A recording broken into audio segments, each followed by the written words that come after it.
Hello friends, मैं हूं आपका दोस्त संजय कुमार स्वामी। एक बार फिर से आपका बहुत बहुत स्वागत है।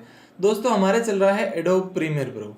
एडोब प्रीमियर प्रो के अंदर आज के इस वीडियो के अंदर हम जिन टॉपिक्स के बारे में बात करेंगे उनमें सबसे पहला है ऑफसेट का। ऑफसेट को आप किस तरह से यूज में ले सकते हैं, जैसे कि ये एग्जांपल मैं आपको साथ साथ में दिखा रहा हूँ।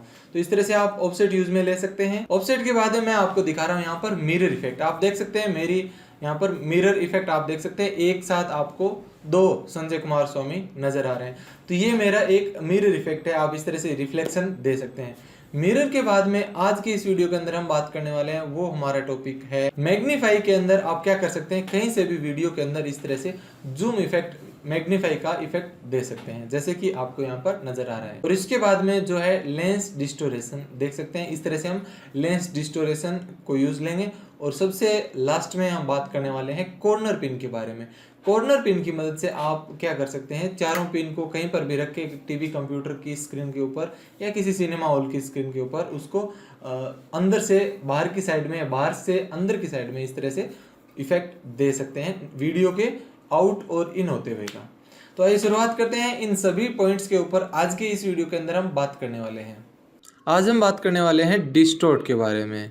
इफेक्ट्स के अंदर आप देखिए यहाँ पर है ये वीडियो इफेक्ट्स और इसके अंदर है यहाँ पर डिस्टॉर्ट। क्लिक करेंगे, क्लिक करने के बाद में यहाँ पर खूब सारे इसके अंदर ऑप्शन है जिनके बारे में सभी के बारे में आज के इस वीडियो के अंदर हम बात नहीं कर पाएंगे। मैं यहाँ पर शुरुआत कर रहा हूँ ऑफसेट से। ऑफसेट, आप इस ऑफसेट को यहाँ से ड्रैग एंड ड्रॉप करें अपनी क्लिप के ऊपर। ड्रॉप करने के बाद में आप यहाँ पर जाकर देखेंगे ऑफसेट के अंदर कुछ ऑप्शंस नज़र आ रहे हैं, शिफ्ट सेंटर टू और ब्लेंड विथ ओरिजिनल।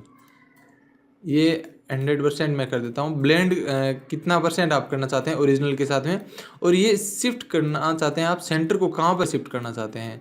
तो ये यहाँ पर इस तरह से फ़ोटो ऑफसेट हो रही है, मान लीजिए आप उसको यहाँ रखना चाहते हैं सेंटर को। और ओरिजिनल के साथ में अगर आप ब्लेंड करेंगे तो इस तरह से फिर ब्लेंड होगी, जिसके अंदर आपको ट्रांसपेरेंट नज़र आएगी। बैकग्राउंड भी इसके अंदर थोड़ा इस तरह से दिखाई दे रहा है, ब्लेंड हो रही है। तो आप अगर ब्लेंड करना चाहते हैं तो कर सकते हैं। मैं इसको 0% रख रहा हूँ। तो अब इसको इस तरह से ऑफसेट करके यूज में ले सकते हैं। और कोई इफेक्ट इस तरह का देना चाहें, मान लीजिए छोटा सा इफेक्ट हम यहाँ पर दे देते हैं। ये यहाँ पर ऑफसेट है और यहाँ पर वापस विदाउट ऑफसेट, ये इस तरह से ऑफसेट हो गई। और वापस इस तरह से आप इस तरह से कहीं इस तरह का इफेक्ट ऑफसेट का यूज लेना चाहें तो ले सकते हैं। ऑफसेट के बाद में यहाँ पर आगे ऑप्शन है मिरर का। क्लिक करते हैं, मिरर को यहाँ पर ड्रैग एंड ड्रॉप करते हैं। मिरर के अंदर दो ऑप्शन है यहाँ पर, रिफ्लेक्शन एंगल और यहाँ पर रिफ्लेक्शन सेंटर। रिफ्लेक्शन सेंटर आपको यहाँ पर वायर के ऊपर क्लिक करके डायरेक्ट इसको एडजस्ट कर सकते हैं।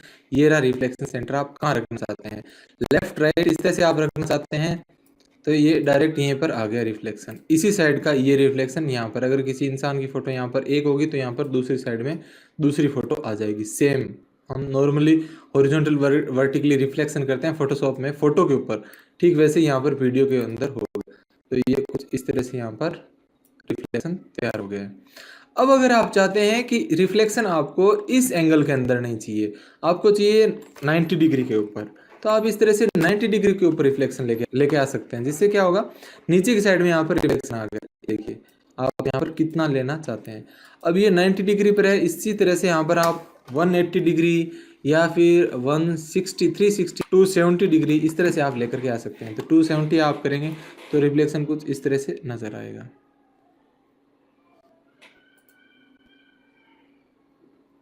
तो ये रिफ्लेक्शन आप अपने हिसाब से सेट कर सकते हैं। और रिफ्लेक्शन सेंटर ये मैंने आपको पिन पॉइंट से डायरेक्ट यहाँ से इसी तरह से यूज करना बता दिया है।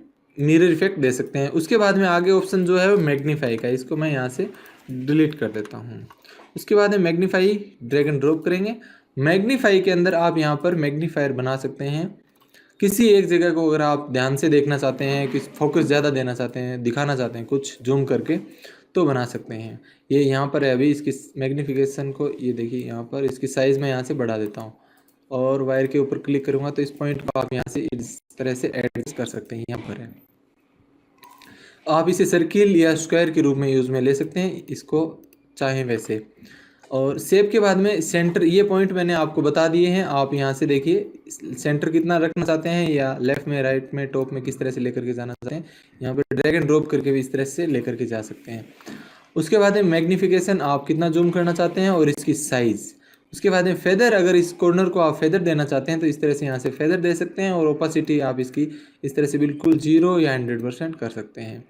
स्केलिंग और ब्लेंडिंग मोड, देखिए इसके अंदर अगर आप ब्लेंडिंग मोड के अंदर नन करेंगे तो सिर्फ ये मैग्नीफायर ही यहाँ पर इस तरह से दिखाई देगा। लेकिन अगर आप यहाँ से नॉर्मल की बजाय मल्टीप्लाई करेंगे तो ये फिर अलग से इस तरह से मल्टीप्लाई होकर के डार्क, या फिर ओवरले आप यूज़ लेंगे तो ओवरले होकर के इस तरह से दिखाई देगा। मैं यहाँ पर आपको वापस नॉर्मल करके दिखा देता हूँ। और स्केलिंग के अंदर स्टैंडर्ड, सॉफ्ट या ये स्केटर आप कौन सा रखना चाहते हैं, यानी कि जो अंदर की साइड में यहाँ पर जूम हो रहा है साइज, जैसे मैं इसकी बढ़ाऊंगा मैग्नीफाई की, ये देखिए, तो यहाँ पर आप जो जूम हो रहा है वो सॉफ्ट रखना चाहते हैं इसको, जैसे कि अभी सॉफ्ट है और सॉफ्ट हमने किया है। कंट्रोल जेड में अगर करूँगा तो देखिए इस तरह से यहाँ पर लाइन्स नज़र आ रही है। अगर आप सॉफ्ट करेंगे, नहीं करेंगे, इस तरह से, यानी कि एक तरह से आप सॉफ्ट कर सकते हैं, फटा हुआ नहीं लगेगा। तो मैं स्टैंडर्ड कर देता हूँ वापस। और यहाँ पर एक चीज़ और है, वो है रीसाइज लेयर। रीसाइज लेयर यानी कि ये मैग्नीफायर हो लेयर की बाहर की साइड में जाना चाहिए या नहीं जाना चाहिए, उस तरह से मैं इसको स्केल कर देता हूँ, छोटा कर देता हूँ। और यहाँ पर अब मैं आपको दिखा रहा हूँ कि मान लीजिए आप इस पॉइंट को लेकर गए थोड़ा बाहर की साइड में, यहाँ पर, तो ये अभी अंदर अंदर है, इसकी किधर भी लेकर के जाएंगे तो ये मैग्नीफाई जो है वो अंदर की साइड में ही है। लेकिन अगर आप यहाँ पर रीसाइज करेंगे, रीसाइज लेयर, तो क्या होगा, ये बाहरी साइड में मैग्नीफायर आ जाएगा, लेयर इस तरह से रीसाइज हो जाएगा। अभी देखिए ये बाहर की साइड में चल रहा है, इस कॉर्नर को भी आप मैग्नीफाई करेंगे तो इस तरह से बाहर की साइड में दिख रहा है। तो ये आप यहाँ से एडजस्ट कर सकते हैं। और लास्ट पॉइंट इसके अंदर जो बचा है वो है लिंक का। लिंक के अंदर size to magnification, size and feather to magnification. मैं साइज टू मैग्निफिकेशन आपको बता रहा हूँ, सेम वैसे ही आप फेदर वाला भी यूज़ ले सकते हैं। देखिए इसके अंदर बता रहा है, मैं वापस रीसाइज कर देता हूँ, जो इसकी नॉर्मल साइज़ थी यहाँ से रीसेट कर देता हूँ। और इसके अंदर आप देखिए लिंक, तो मैं यहाँ पर साइज टू मैग्नीफिकेशन ये बता रहा हूँ। पहले आपको देखिए मैग्नीफाई कर रहा हूँ, जैसे इसको जूम कर रहा हूँ, जूम इन आउट कर रहा हूँ, ये देखिए, तो ये जो सर्किल है वो वहीं का वहीं है, जो जूम हो रहा है बाहर की साइड में जा रहा है। अब देखिए इस पत्ती के ऊपर ध्यान दें आप, ये पत्ती बाहर की साइड में जाकर के क्रॉप होकर बाहर निकल रही है, देखिए छोटी सी होगी और पत्ती बाहर चली गई, अब पत्ती नहीं दिख रही है और जूम हो गया, पूरी तरह से हमने जूम कर दिया। लेकिन आप यहाँ पर साइज टू मैग्नीफिकेशन करेंगे तो क्या होगा, बिल्कुल एक सर्किल के अंदर यहाँ पर सर्किल बन करके उस सर्किल के अंदर जितना भी एरिया होगा वो पूरा ही जूम होगा एक साथ ही। देखिए इस तरह से जूम होगा, इस तरह से जूम होगा और पूरी यहाँ पर स्क्रीन के ऊपर ही आ रहा है। तो आप इस तरह से अगर पूरा देखना चाहते हैं, जो भी आप जूम कर रहे हैं वो पूरा का पूरा देखना चाहते हैं, तो इसे साइज टू मैग्नीफिकेशन लिंक करके यूज में ले सकते हैं। अदरवाइज आप चाहें तो फिर नन भी कर सकते हैं। आप चाहें तो वीडियो के अंदर भी इसको चेंज कर सकते हैं, जैसे कि ये साइज़ वाला किया हुआ है मेरा, और यहाँ पर मान लीजिए लिंक किया हुआ है यहाँ से, और सेंटर पॉइंट मैग्नीफिकेशन का ये भी मैं सिलेक्ट कर रहा हूँ। और थोड़ा आगे चलने के बाद में इस तरह से आगे चला और इस पॉइंट को मैं इस साइड में यहाँ पर लेके आया। यहाँ आने के बाद मैं इसको कर देता हूँ नन, तो यहाँ पर ये नन हो जाएगा। तो देखिए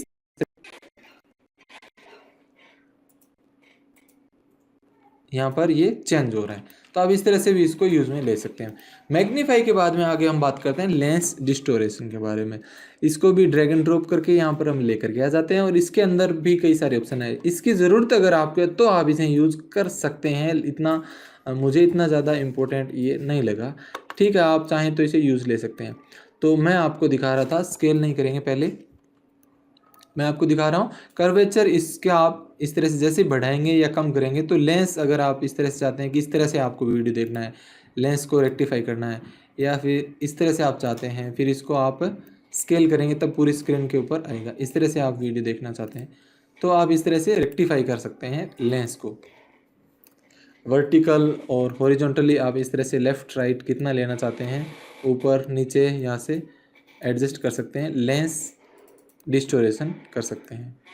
और ये जो लास्ट में फील अल्फा वाला है वो कलर है, यहाँ से आप अगर चाहें तो कलर फील कर सकते हैं। जैसे अभी जो वाइट आ रहा है फिल अल्फा करेंगे तो यहाँ पर ब्लैक आएगा। अदरवाइज यहाँ पर आप अपनी तरफ से कोई कलर सेलेक्ट करके फिर भी फिल करना चाहें तो वाइट की जगह दूसरा कलर भी इस तरह से फिल कर सकते हैं।